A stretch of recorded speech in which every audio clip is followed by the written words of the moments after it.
السلام علیکم پیارے دوستو، اگر آپ نے ہمارا چینل سبسکرائب نہیں کیا تو چینل سبسکرائب کر لیں اور بیل آئیکن کو پریس کر لیں۔ آئیے آج کی خبر کا باقاعدہ آغاز کرتے ہیں۔ ISPR کی رپورٹ کے مطابق بھارتی جاسوس گلبھوشن یادو کے خلاف عالمی عدالت برائے انصاف کے فیصلے پر خوشی کا اظہار کرتے ہوئے ترجمان پاک فوج میجر جنرل آصف غفور نے کہا ہے کہ اللہ نے پاکستان عوام اور عدلیہ کو سرخرو کیا۔ بھارت کا جھوٹ کا بیانیہ آج شکست کھا گیا اور اسے ایک بار پھر سرپرائز مل گیا۔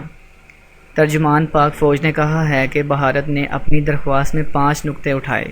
بھارت کی اپیل تھی کہ فوجی عدالت کا فیصلہ ختم کیا جائے، لیکن عالمی عدالت نے بھارت کی درخواست مسترد کر دی اور گلبھوشن کو رہا کرنے کا بھی حکم نہیں دیا۔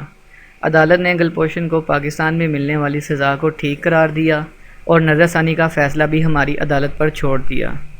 میجر جنرل آصف غفور کا کہنا تھا کہ ہمارا موقف تھا کہ گلبھوشن بھارتی ایجنٹ ہے اور جعلی دستاویز پر پاکستان آیا۔ پاکستان کا موقف تھا کہ یہ بھارتی بحریہ کا افسر ہے۔